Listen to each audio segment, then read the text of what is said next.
네, 이어서 보려고 하는 인물은 족장 가운데 야곱이라는 족장이에요. 야곱은 아브라함의 아들인 이삭의 아들이거든요. 이삭은 아들을 2명 낳았어요. 그 가운데 2번째 아들이에요. 그 야곱이 2번째 아들로서 첫째 아들에게 주어진 장자권을 갈취하려고 해요. 그리고 이어서 야곱의 굉장히 특별한 경험이죠. 베델이라는 곳에서 야곱이 서원 기도를 하는데요. 그 내용들을 함께 좀 보려고 합니다. 야곱, 이삭의 2번째 아들이거든요. 그럼 이삭이 누구냐? 좀 전에 봤었는데요. 이삭은 바로 아브라함의 아들로서요. 아브라함이 하나님께서 제물로 바치라고 했을 때 그 제물로 바쳤던 아들이었어요. 물론 하나님께서 다른 제물을 준비해 주셔가지고 그 상황을 넘어갔지만 아브라함의 아들 이삭, 그리고 그 이삭의 아들이 바로 누구냐? 2명이에요. 쌍둥이였거든요. 쌍둥이 보이세요? 너무 귀엽죠? 에서와 야곱이라는 쌍둥이인데요. 에서와 야곱이 이렇게 생긴 건 아니에요. 에서와 야곱이 이런 쌍둥이인데요. 이 쌍둥이 가운데 야곱이 발꿈치를 잡고 와요. 누구의 발꿈치요? 에서의 발꿈치요. 에서의 발꿈치를 잡고 태어나요. 다시 말하면 어떻게든 자기가 먼저 나오려고 했던 것 같아요. 그때 성경이 그렇게 웃기게 기록하고 있는데요. 자, 그래서 후에 나온 아우는 손으로 에서의 발꿈치를 잡았으므로 그 이름을 야곱이라 하였으니, 야곱, 그래서 뒤꿈치를 잡은 자, 발꿈치를 잡은 자, 이런 의미를 가지고 있고요. 그리고 속이는 자, 사기꾼, 이런 의미까지 좀 가지고 있어요. 별로 내용이 그렇게 좋진 않죠. 나왔다고 이야기해요. 네. 그런데 이 2 아들이 계승권 때문에, 장자권 때문에 다퉈요. 여러분 혹시 팥죽 이야기 아시나요? 우리말로 팥죽이라고 하는데 그냥 스프 정도로 보면 될 거예요. 이 스프 때문에 야곱이 에서와 다투죠. 에서가 사냥을 좋아했는데요. 사냥 끝나고 돌아왔을 때 기다려요. 에서가 사냥 끝나고 돌아오는 시간을 기다렸다가 에서가 올 때쯤 배고프니까 그 옆에서 맛있는 죽을 끓여 놓고 있는 거예요. 그리고 이 죽을 에서가 달라고 하니까 뭐라고 하냐면, 야곱이 그래요. 장자의 명분을 오늘 내게 팔라. 에서가 그래서 말하죠. 내가 죽게 되었는데, 배고파 죽게 되었는데 이 장자 명분이 내게 무엇이 유익하겠냐 라고 해서 팔아요. 성경은 이렇게 얘기해요. 에서가 장자의 명분, 그 장자권을 가볍게 여겼다라고 얘기해요. 그래서 에서가 야곱에게 장자권을 이때 팔았던 것으로 성경은 이야기합니다. 그렇다고 뭐 장자권이 팔린 건 아니겠죠. 쉽게 그렇게 팔리겠어요? 그런데 이 상황들을 성경이 이야기하면서요, 야곱이 장자권을 실제로 갈취하는 일이 그 다음 사건으로 벌어지는데요. 축복을 훔치는 일이 벌어져요. 이스라엘 사회에서는 아버지가 자녀에게 축복해주는, 보이시나요? 네, 손을 내밀어서 축복해주는 모습들이 보여져요. 그래서 이 축복을 통해서 자녀에게 재물뿐만 아니라 그가 받았던 복도 상속해주는 걸 볼 수 있죠. 그런데 여기에 있는 지금 인물, 축복을 받는 인물은 에서가 아니에요. 야곱이거든요. 그 아버지가 에서, 형에게 축복을 해주려고 했을 때 그 소식을 엄마 리브가 듣거든요. 여기 뒤에 있죠. 그래, 리브가가 에서인 척을 하라. 에서인 척, 여기 옷 같은 걸 입어요. 보이세요? 네.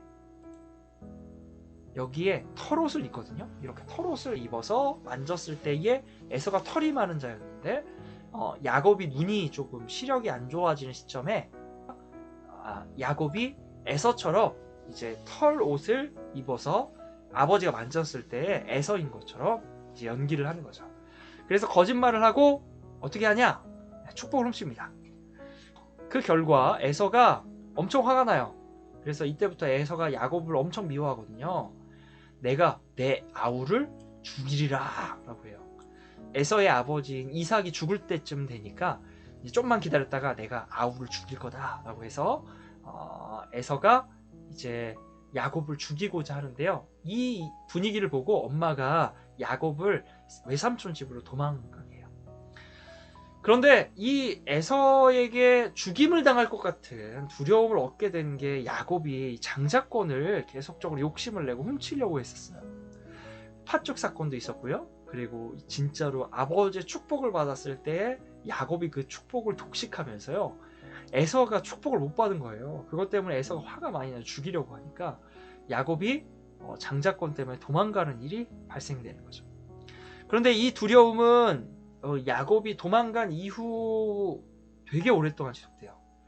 20년 후에 야곱이 도망갔다가 돌아오거든요. 그런데 그 돌아오는 가운데 20년이 지났는데도 불구하고 야곱이 에서를 만나는 게 두려워서 하나님께 이런 기도를 해요. 내가 주께 간구하오니 내 형의 손에서 에서의 손에서 나를 건져내시옵소서. 내가 그를 두려워함은 그가 와서 나와 내 처자들을 칠까 겁이 나기 때문이다 라고요. 다시 말하면 이렇게 야곱은 에서를 두려워하면서요, 장자권을 가져갔던 거에 대해서 계속 어려움과 두려움을 가지고 있어요. 계보의 계승자로서, 다시 말하면 장자로서, 족보를 이어가는 자로서는 성경에서 주목하고 있는 야곱이거든요. 그래서 실제적인 장자권을 경쟁했지만 실제적인 장자권은 에서가 가져요. 아버지의 재산을 모두가 에서가 갖거든요. 장자권의 축복을 이제 에서를 속이면서 야곱이 받아냈지만 실상 야곱이 직접적으로 이삭 아버지에게 받은 건 없어요. 에서가 다 받아요. 그러나 이제 이러한 상황 가운데 야곱이 도망가서 그가 노동해가지고 많은 재산을 얻게 되고 하나님께서 또 은혜를 베푸셔서 야곱이 재산을 얻게 되지만 그 과정에서 실제적으로 야곱이 얻게 되는 건 없는 거죠. 그러나 욕심에서 시작된 이러한 그 어떤 고생하고 인생의 위기 상황을 맞는 야곱이요, 그 수고와 인생의 각종 어려움을 경험하면서요, 오히려 뭐랄까요, 그 수고의 걸음이 야곱이 하나님을 경험하게 되는 계기가 돼요. 그래서 그 위기의 순간마다 하나님께 도움을 구할 수밖에 없었던 야곱의 인생이 되지 않았나, 이런 생각을 해요.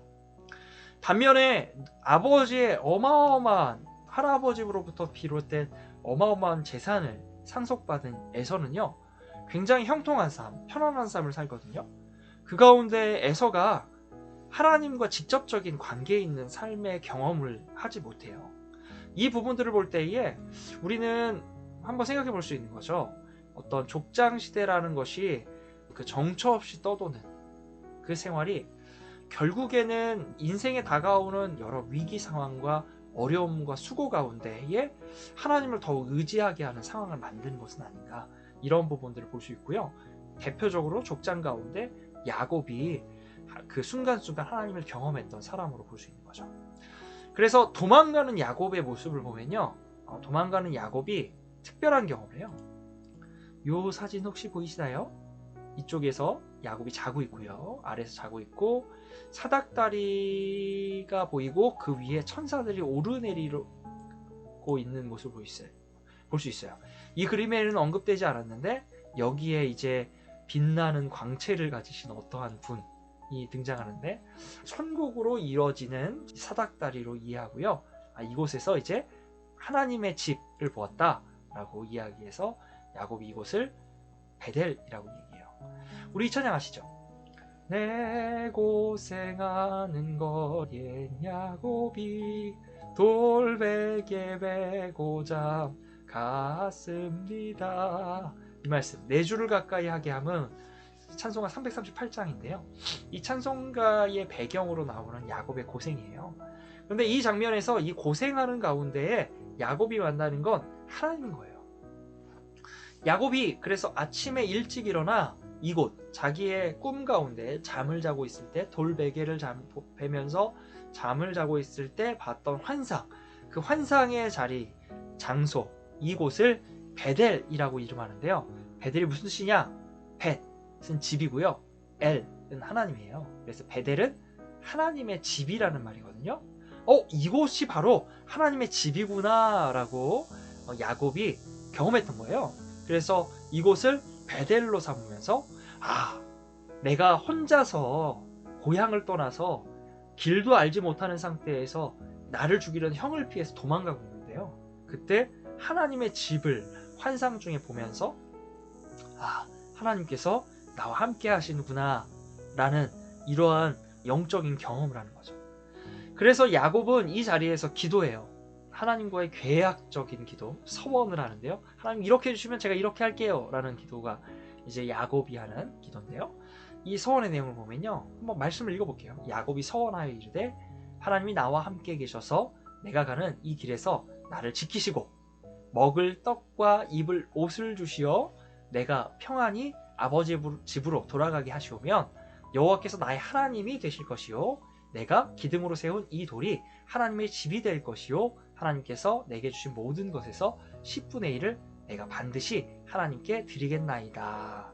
이러한 고백을 하죠. 그래서 이러한 야곱의 서원은 세 가지 의미를 가지고 있어요. 그 세 가지 의미 가운데 첫 번째로는요, 나의 하나님으로 고백하겠다. 하나님께서 나와 함께 하셔서 내가 안전하게 나중에 아버지의 집으로 돌아오게 하시면 내가 하나님을, 여호와를 나의 하나님, 나의 신으로 고백하며 섬기겠다 라고 약속하고요. 두 번째로는 하나님의 집을 세우겠다. 이곳을, 베델이라는 이 지역, 원래는 루스라는 이름이었는데요, 그 베델이라는 지역을 하나님의 집으로 세우겠다.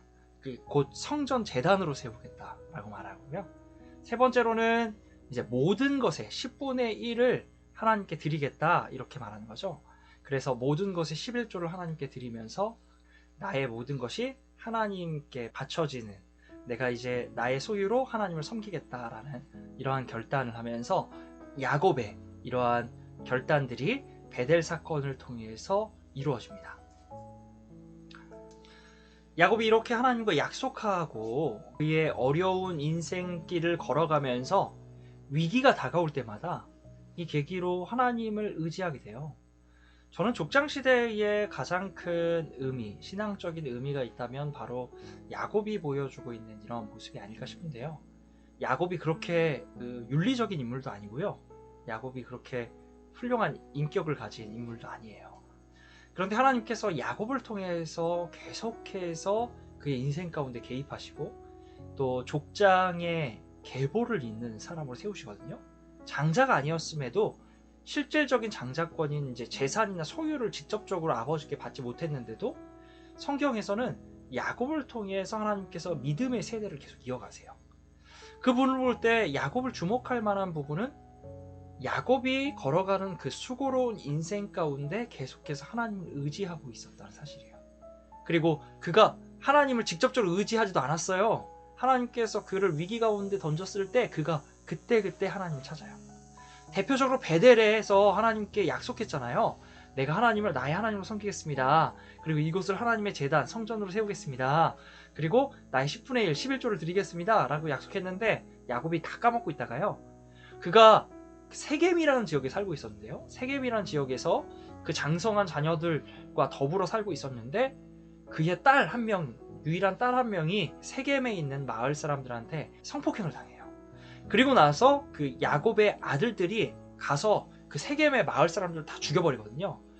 근데 그냥 세겜을 이제 정명했다, 정복했다, 파괴했다, 이 정도에 끝나는 게 아니라요. 당시에 야곱의 가문은, 야곱의 집안은 세력이 크지 않은 떠돌이 집안이에요. 그래서 그 지역에 토착하고 있는 여러 민족과 대치하게 되면 생명의 위협을 느낄 수 있거든요. 그런 생명의 위협이 자녀들의 행동 때문에 나타난 거예요. 자기는 딸이 성폭행 당했는데 아무 말도 못하고 그냥 그 집안에 시집이나 보내야겠다 이렇게 생각하고 있었는데 그 자녀들이 그러한 폭력을 행하고 난 다음에 야곱이 생존의 위협이 느껴지자 하는 행동이 있어요. 자기가 잃어버렸던 재단이었던 베델로 다시 가는 거죠.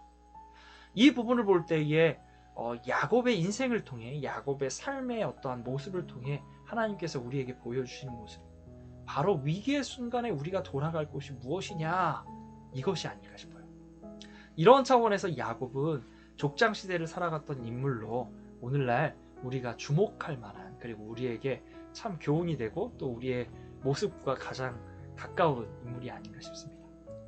네, 이렇게 그 성경 스케치를 봤는데요. 오늘도 너무너무 감사했습니다. 오늘도 여러분과 함께 해서 너무 즐거웠고요. 이 이야기들을 다음 시간에는 광야 시대라는 이야기로서 계속 이어가려고 합니다. 오늘도 수고하셨습니다. 감사합니다.